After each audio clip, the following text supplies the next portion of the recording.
What's going on, everyone? Welcome to the video. So if you guys watched the last video I uploaded, it was talking about my statistics for my funded account.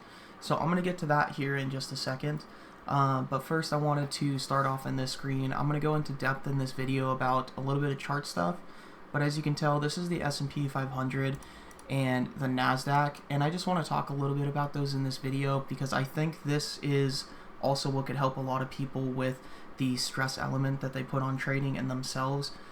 Because I'm gonna hop over to the account, and I also want to say this is I'm not gonna be uploading every week because with my strategy using the daily and 4-hour time frames, just that fits my lifestyle. I work a full-time job. Eventually, when I have my own family and have my own kids, I want to be able to have the time for them.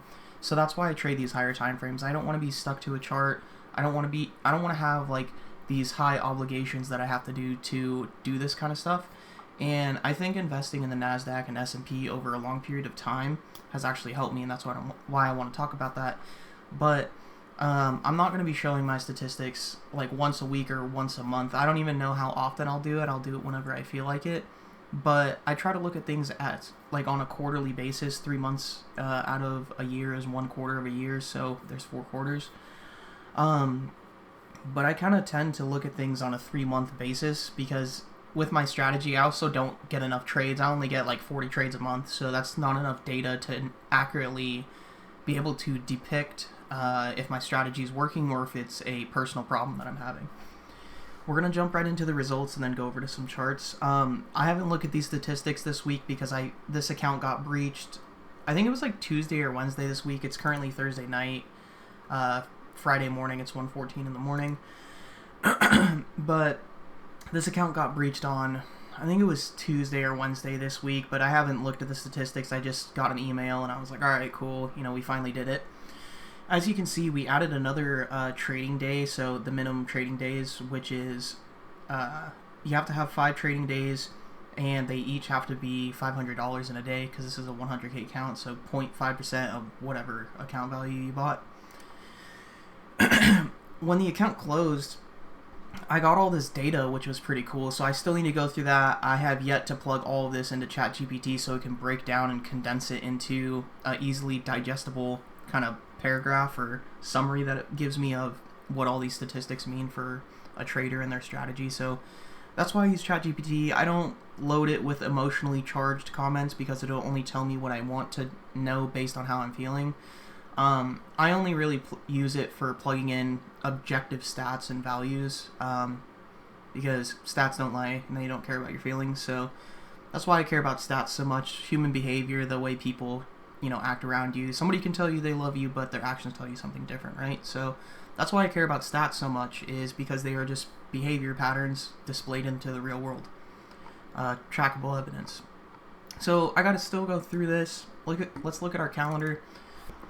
Alright, so before I move any further with the statistics here, I want to talk about ROI, which is return on investment, real quick, okay? So this is an instant funding account. Now, I went over to Aquafunded's websites because this is the one that I bought this account through.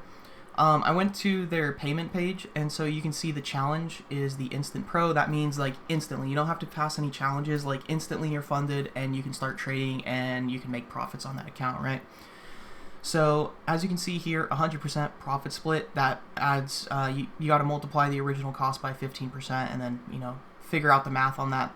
Anyways, this is the total because I don't want the other add-ons. You can if you want to. My strategy just doesn't need it because it takes about, a month for me to get a payout. But the total here, they're doing a Christmas sale with the add-on, $431.25. That's how much it costs for one 100K funded account, right? So let's just say 500. Let's go back to the first month.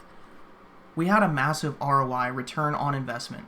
So 500, 2,500 divided by 500 is, 5 times ROI. So you have a 5 times return on investment here.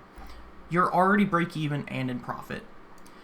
Now, you took your payout, but you didn't take a payout for November because you were down 3%, and then December, you didn't take a payout because you breached the account. So you didn't have to pay anything extra. You made a 5 times ROI on investment, so that's pretty good. That's the way I kind of view things, right?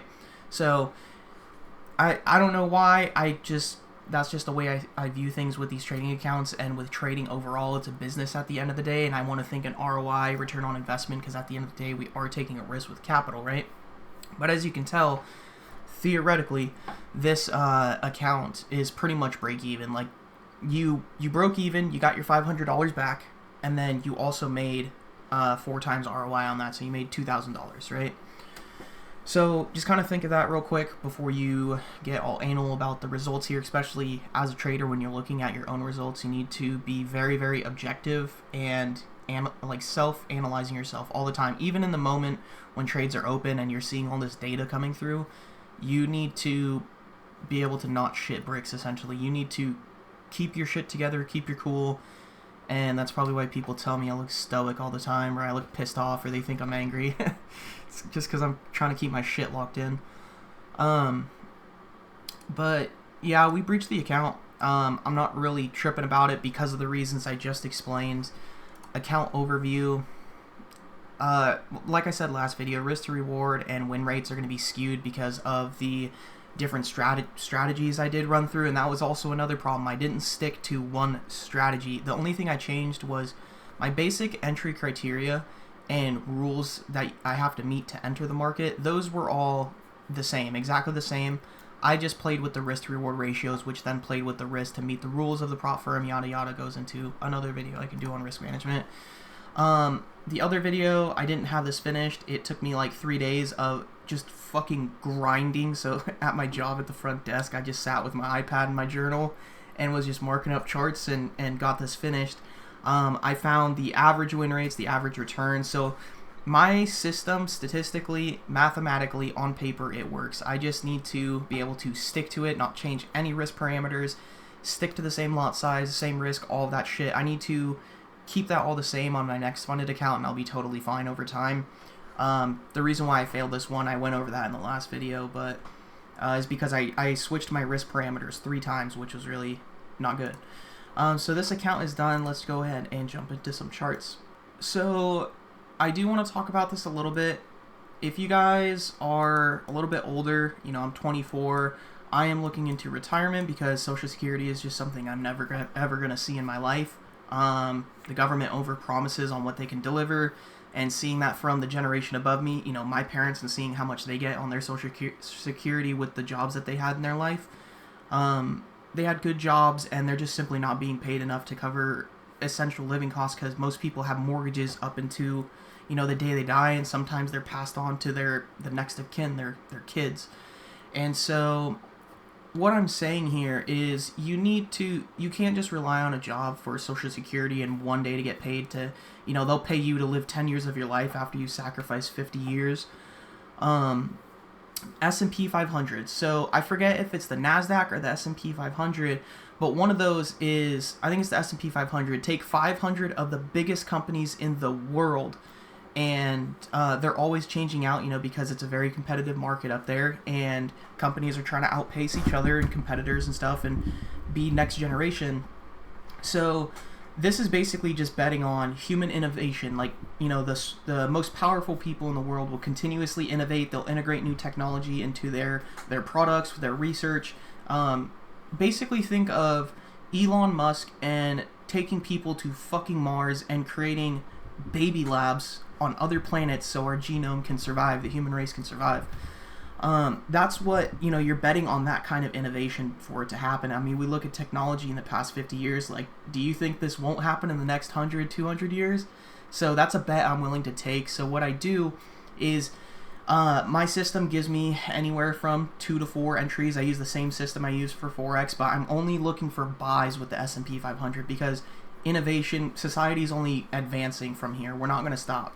And unless we all go extinct, or, you know, something happens where 70% of the population disappears. But you're betting on, you know, innovation to go up. So anytime my entry presents itself, or I see a good opportunity, or I feel comfortable with where price is, and this is one market where I let my feelings come into play, because it also comes into how much are you willing to put in the market for a long, like, you're never going to pretend you're never going to see that money again, because you're investing for life. Like, if you use Robinhood or other apps, you can obviously take cash out when you need it, but think of this as a high yield savings account, like a high average return, right? So, you know, if S&P 500 is averaging anywhere from 7 to 10% a year, think of where that's going to be in 10, 20, 30 years. And then every year you're also adding, you know, a couple hundred, maybe a couple $1,000s a year, depending on how much you make throughout your life. You know, as your income scales, you can scale your capital investment. But just think of in the next 30 years where you're going to be with the S&P 500 and the capital that you've inputted over time. And right now I usually, you know, just because I got bills to pay, that your overhead, basically treat your own finances like a business. My overhead is pretty tight right now, you know, paying rent, utilities, food, water, shelter, basically. That's, you know, basic needs of human survival. And you pay for that yourself and take care of yourself. You don't have a lot of money at the end of the day if you work a minimum wage full-time job. And so I only throw in like 25 to 50 bucks every 2 to 3 weeks, and that's pretty doable, I feel like, for the average person. If you're not, you can even throw in $5 or $10 whenever you feel like it, but just build that over time, be consistent with it, right? Nasdaq 100 of the biggest companies, I believe it's the finance and tech sector. We think of the financial system that runs the entire economy. You know, what we're trading here is economics. And so you think of technology or finance, right, and how it dominates the world.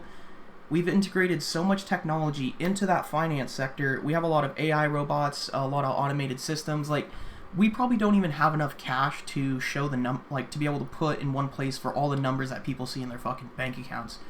And so I don't know if that made sense, but like, there's so much money floating around, and then you also include technology into that mix. It's an absolute fucking time bomb that's just going to explode over time. And this is why I invest in the Nasdaq, because you're investing in not only innovation but technology and the capitalist system as a whole. Like, you can see ever since, you know, we had that 2008 2002 tech bubble happen, and then you see just the market fucking rips to the upside. You just invest all the time. We see 2019, this is where technology really took a boom. And then it's just only going to get better and better from here. Like, it's just going to continuously go up over time.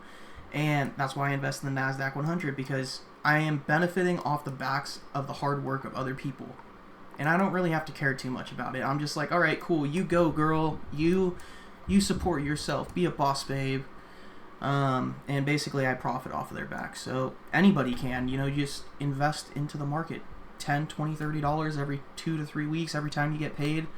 Get a good entry on a pullback, and you'll be good for the next 20, 30, 40 years as long as you consistently execute on that system.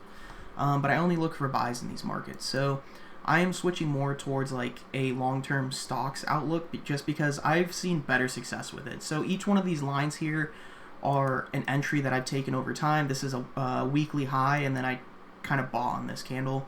But I don't usually wait for a break and retest. I just am like, right around here, I would feel comfortable buying again if I had the capital or I got paid at this time of entry.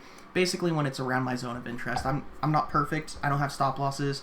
I use a cash account, and I just kind of let it go from there. But each one of these lines is a point in time over the past couple months where I have entered the market with either $5 or $10 or $20. Sometimes I've had bigger payments just because I didn't have serious bills to pay at the time, so I felt comfortable putting more risk on the table.